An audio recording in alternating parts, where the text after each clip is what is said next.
Now, why would anybody want to make a quick dolly-in shot in the first place?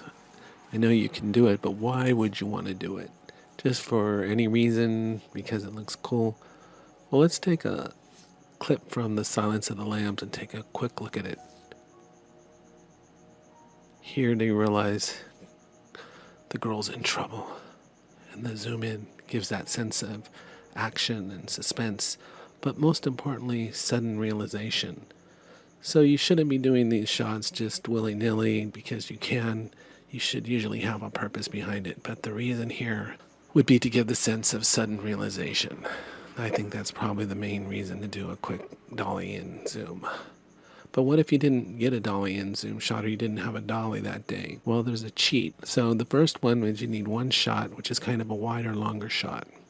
This would be really easy to get just on sticks. And then you'd want to get a closer shot, 5 or 6 feet in, and then you get just this close-up shot. So you have two static shots, and then you're going to connect these with your editing software. So again, I'm using Vegas Pro, but this can be done in any software, and this is the final effect you get. This zoom is a little bit quicker. You can adjust it to move slower. But anyway, to get started, first you got your two clips. We've got two tracks on Vegas Pro, and we bring the first clip down.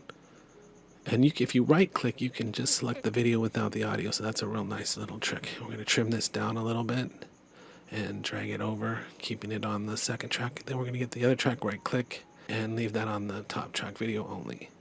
Now we drag it just over the top of the tail end of the first clip on the bottom. I think that's about right. And then we lower the opacity down to about 50%. Then we click on pan and crop, and we come into and we drag the cursor. Don't forget to make sure your sync cursor button is on right there, that blue button. And so you drag the cursor to the end, and then you use the Alt arrow key to move in 5 frames, count in 5 frames, and then you set a keyframe. And then all you got to do, this doesn't have to be precise, you just got to get the cursor to the right. So you can use the Alt arrow or just click and drag the cursor off the keyframe and get it off of there. And whether it's 1 frame off or 2 frames off or however, just get it off of there. So I just kind of scooted it over. Now looking at your monitor window, you go into the pan crop tool and you resize it, the clips to match, the heads to match each other. So you got to kind of finagle with it, and you can start by just kind of dragging it around and dragging the corners of it. And then what's a really handy, once you get it, the heads about the right size, is you can use the arrow keys for fine control. And then you just line them up as best you can, but using those arrow keys really help. Then once you're done with that, you want to drag that clip to the very end.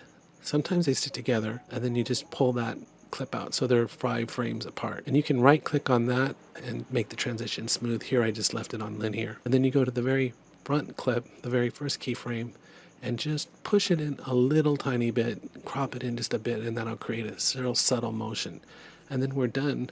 Now, once we're done, we increase the opacity on the second clip, connect it to the first clip, and the final, if I go through it, you kind of see there's the effect right there, and that could be good enough for you right there. It's everything stays clear, but if you want to add a little bit of finesse to it, you could add some blur to it. So you go into video effects, you go to Gaussian blur, go OK, and there it is. So we're going to decrease the vertical down to 0 and the horizontal down to 0, and then we click there to create some keyframes. So we bring this one to the end, and we're going to add, go out 2 frames, 4 frames actually, 1, 2, 3, 4, and then we're going to add a keyframe, and we're going to set that to 0. Then we're going to go 2 more frames. We're going to set another keyframe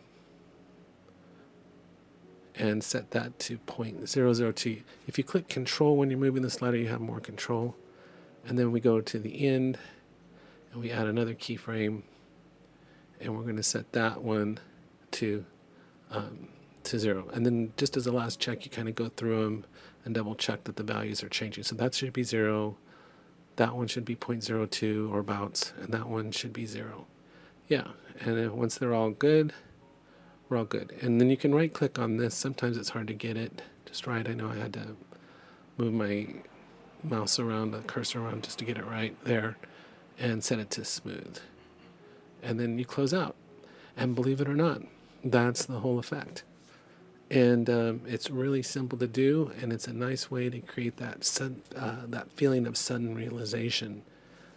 So just you can scroll over it and make sure you got it just the way you like it. You can see the blur in there on this one when I scroll through. And then you just render it out, and you've got yourself basically a quick Dolly-In zoom without actually needing to have brought in a dolly and a zoom, the dolly tracks and all that. And here's the final shot, just playing around. So I hope you joined this, and leave me any questions if there are any other videos you'd like to see.